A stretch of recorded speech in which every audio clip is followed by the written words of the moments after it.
Buenas tardes, hermanos, hermanas. De nuevo un espacio para el estudio bíblico, la reflexión y el profundizar en la palabra del Señor. Espero que sigamos adelante con el Evangelio de Lucas, aprendiendo y encontrando en él pues esas cosas que de alguna manera nos ayudan a interesarnos en la vida de Jesús, en lo que hizo, y interesarnos precisamente en aplicar todo lo que el Señor enseñó, dijo e hizo para nuestra vida.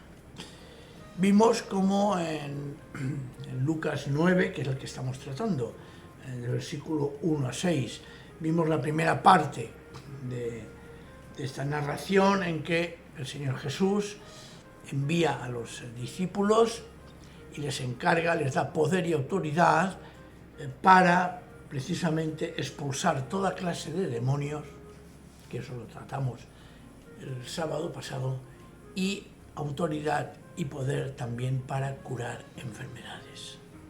Así que vemos que después de reunir a los 12 apóstoles y darles poder y autoridad, Jesús los envía. Precisamente la palabra apóstolos significa envía, enviar, enviado. Enviado corresponde perfectamente a lo que el Señor en este caso les hace. Coge a los 12 y los envía, les hace que vivan el ser apóstoles. Y dice a partir del versículo 3 unas palabras impresionantes. Impresionantes por el contenido que tiene, por lo que nos enseña, por lo que nos quiere decir el Señor Jesús. Se puede resumir lo que dice el Señor con estas palabras: no llevéis nada para el camino. En el versículo 3 lo vemos, dice, les dijo, no llevéis nada para el camino. Y después sigue la narración desarrollando lo que el Señor quiere que no se lleve. Pero fijaos que aquí dice ya, no llevéis nada. Dice así, vamos a leerlo porque así lo encontraremos más nuestro, más ameno. Les dijo, no llevéis nada para el camino, ni bastón, ni zurrón, ni pan, ni dinero, ni siquiera 2 trajes. Cuando entréis en una casa, quedaos en ella hasta que salgáis del lugar. Si en algún pueblo no quieren recibiros, salid de allí y sacudid el polvo pegado a vuestros pies, como testimonio contra esa gente. El texto dice que ellos salieron y recorrieron todas las aldeas, anunciando por todas partes el Evangelio y curando a los enfermos. Repito, el concepto de curar a los enfermos está muy presente en esta perícopa de Lucas. ¿Qué nos enseña Jesús? ¿Qué nos quiere decir? ¿Qué es lo que quiere transmitir a sus discípulos y evidentemente también a nosotros? Pues fijaos una cosa que aparentemente es muy sencilla, pero es tremendamente difícil de vivir. Que la importancia, nos dice el Señor Jesús, del anuncio del reino de Dios, del Evangelio, deja atrás y detrás las posesiones que podemos tener. Es decir, es más importante el anuncio del reino de Dios que todo lo que tenemos nosotros como posesión. De tal manera que deja atrás, o se debe de dejar atrás, tanto la previsión de alimento como la previsión del alojamiento. 2 cosas esenciales en la vida del ser humano: comer y lugar donde vivir. Y esto nos tiene que hacer pensar, que tiene su referente extraordinariamente claro cuando dice en Mateo 6:33, vosotros antes de nada, fijaos, buscad el reino de Dios y todo lo justo y bueno que hay en él, y Dios os dará además todas estas cosas. Los discípulos no necesitan para anunciar el reino de Dios un equipo sofisticado. El mensaje es extraordinariamente sencillo y no debe confundirse con el método ni de predicación, ni de proclamación, ni el método que se usa para extenderlo. En muchas ocasiones se ha creado, se ha pensado, se ha creído que anunciar la llegada del reino de Dios depende de una extraordinaria, de una buena planificación, de un plan perfectamente diseñado, incluso, y lo tengo que decir, de un plan que usa métodos empresariales. Y esto, precisamente esto mismo, ha sido en muchas ocasiones, demasiadas ocasiones, ha sido un impedimento precisamente para la extensión y para el anuncio del reino de Dios. Hay demasiadas cosas que pueden interponerse en el verdadero mensaje del Evangelio. Y es un anuncio, el anunciar el reino de Dios, que depende de la actitud del corazón. Y hablo del anuncio porque es Dios quien da el crecimiento. ¿Os acordáis, no? Apolo regó, yo sembré, Apolo regó, pero Dios es el que da el crecimiento. No depende la extensión del reino de Dios, no depende el que haya personas que se vayan convirtiendo al Señor, en absoluto, de los medios usados. Depende únicamente del Señor, de ese llamamiento que estamos leyendo aquí en Lucas, de Jesús a sus discípulos, de Jesús a sus apóstoles, de Jesús para ti y para mí. Por eso el Evangelio es un anuncio urgente y claro, limpio, sin oscuridades, completamente transparente. Os voy a explicar una anécdota que creo es curiosa y a la vez muy ilustrativa y que se comprenderá mejor lo que aquí nos enseña el Señor Jesús. Una anécdota que está precisamente enraizada en la época de Jesús. En su época, y siguiendo precisamente el Talmud, que es una serie de comentarios bíblicos escritos de la época, los rabinos no podían entrar en el templo con un bastón, con zapatos o con una bolsa de dinero. Fijaos qué semejanza está el Señor Jesús enseñándonos. La idea era que cuando un hombre entraba al templo, debía de dejar muy claro que todo lo que tenía y que tuviera que ver con el comercio, los negocios y las cosas mundanas debían de ser apartadas. Todo aquello que impedía distraerse de las cosas de Dios tenían que ser puestas a un lado. Y Jesús lo enseña a sus enviados. Quería incluso evitar que la apariencia de estar involucrado en cualquier negocio pusiera en peligro la difusión del reino de Dios. Mirar anunciar el reino de Dios, y nos lo enseña Jesús aquí, proclamar la palabra de Dios, anunciar que hay salvación, anunciar el evangelio de la gracia del Señor, es algo que es una misión exclusiva y excluyente de muchas de las cosas que a veces nosotros pensamos que es necesario hacer, decir o planificar. Todo lo demás quedaba y ha de quedar en segundo plano. Esto no quiere decir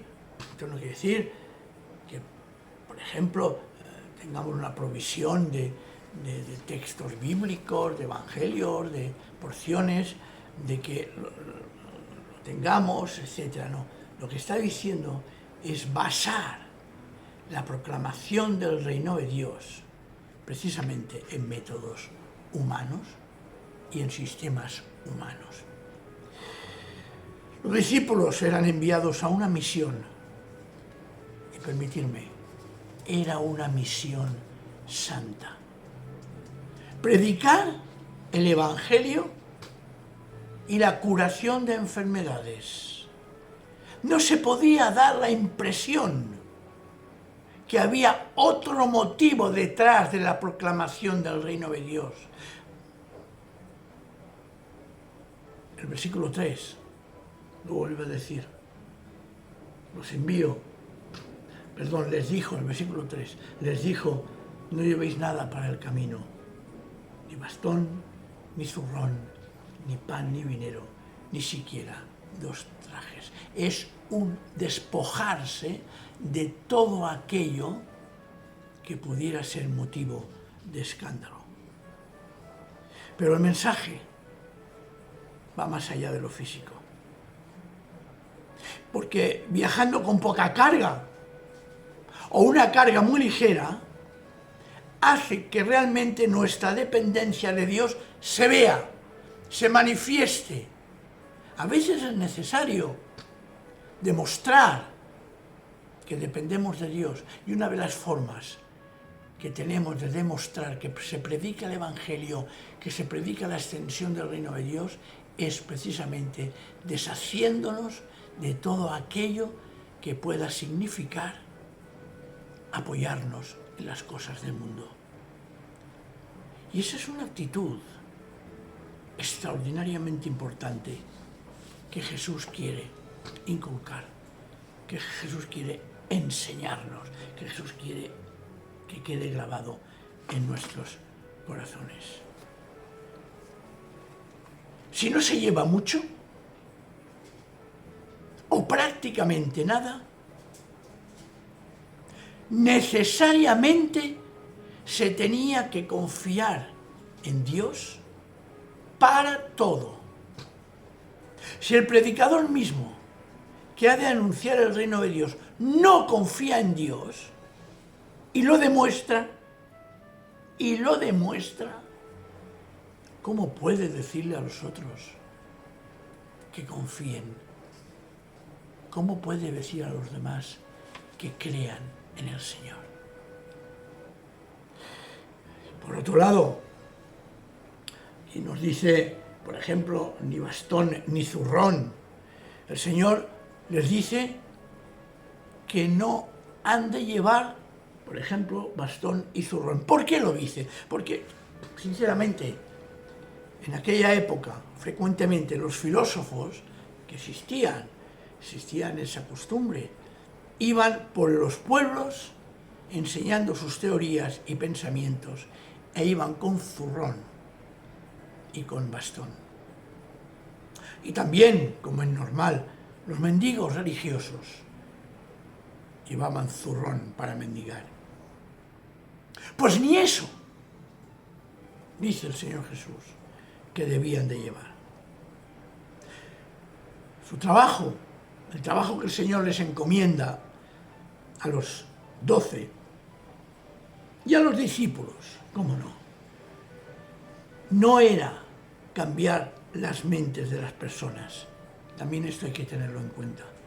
No era cambiar las mentes en las personas en el sentido de hacer fotocopia del predicador, del pastor, del líder. A veces nosotros, los pastores, tenemos la tremenda tentación de querer pensar y querer que todo el mundo piense como nosotros.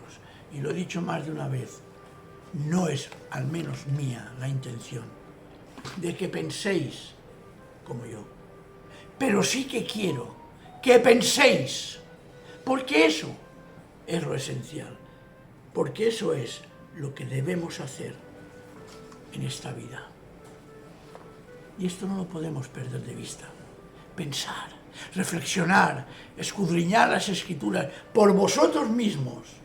Y entonces, una vez hecho esto, tomar vuestras decisiones, vuestros conceptos, vuestras convicciones. Por eso el Señor Jesús le dice, no llevéis ni bastón, no llevéis ni zurrón, porque eso lo hacían los otros. Vosotros ni eso debéis hacerlo. Mirad, lo voy a decir con toda franqueza, hay predicadores que desean que sus oidores piensen como ellos. Pues esto no es lo que realmente quiere el Señor. El Señor lo que quiere es una fe personal y convencida. Y esto solo se alcanza cuando con sinceridad uno se entrega al Señor y sabe de la libertad que le da Dios mismo. Por lo tanto, lo importante, que lo que nos enseña Jesús, es que la persona piense, reflexione y tome personalmente la decisión de acoger la llegada del reino de Dios. Se debe y se debería de presentar el mensaje del Evangelio tal cual es, sin adornos superficiales, además sin engaños, de tal manera que cuando se proclama el Evangelio, con esa, permitidme la palabra, desnudez total, franqueza total, transparencia total, sin tener apego a cosas del mundo, ni siquiera dar a entender que se tiene apego a las cosas del mundo. ¿Qué pasa entonces? ¿Qué pasa entonces? Pues que entonces los oyentes lo pueden recibir de verdad y de corazón. Y si no, es lo que después el Señor nos enseña de una forma también muy enraizada en la cultura y en las costumbres de aquella época. Dice, cuando entréis en una casa, quedaos en ella, hasta que salgáis del lugar. No ir de casa en casa, porque eso puede traer el chismorreo, el comentario falso y erróneo y perverso. Y dice, en el versículo 5, si en algún pueblo no quieren recibiros, salid de allí y sacudid el polvo pegado a vuestros pies como testimonio contra esa gente. Cuando los judíos de esa época tenían que atravesar o ir a una ciudad gentil, es decir, no del pueblo de Dios, cuando salían, a menudo tenían la costumbre de sacudir el polvo de sus pies como un gesto diciendo, no queremos llevar nada de esta ciudad gentil con nosotros. Cuando se rechaza el Evangelio, cuando no se quiere ni se admite el Evangelio en un lugar, no debemos de tomar nada en absoluto de aquel lugar, ni de aquellas personas, ni de aquel ambiente. Esencialmente Jesús les dijo a sus discípulos que consideraran una ciudad judía y que si entraran en una ciudad judía y que si esa ciudad judía no admitía la llegada del reino de Dios, que entonces fuera considerada como una ciudad gentil. Este pasaje es impresionante. Es impresionante cómo las palabras del Señor nunca quedan vacías. Hace unos domingos os decía en la predicación que siempre hay que leer y preguntarnos, Señor, ¿qué me quieres decir detrás de la palabra utilizada, de la palabra traducida, de la palabra que encontramos en los textos? Porque siempre hay algo detrás. Y en este caso que aparentemente podemos leerlo y decir, fíjate, pues, no, nos está diciendo algo interesante e importante.